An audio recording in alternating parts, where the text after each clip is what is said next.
Hey guys, in this video, I'll show you how to get Pack Hourglasses in Pokemon TCG.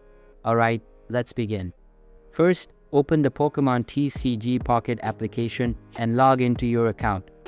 Once the app is open, look at the top right corner where you will see the hourglass icon. Clicking on it will inform you that it reduces the time to open packs by 1 hour.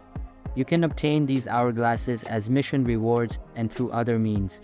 To explore these options, navigate to the home screen and tap on the missions icon located in the bottom right corner. Completing these missions allows you to claim 24 pack hourglasses. Now, if you're wondering how else to get hourglasses, head over to the shop section. Here, you will find various types of pack hourglasses available for purchase. The options include the regular hourglass, Wonder Hourglass, and Pack Hourglass X6, which allows you to buy packs 6 times at once. You can use your shop tickets or other in-game currency to acquire these hourglasses.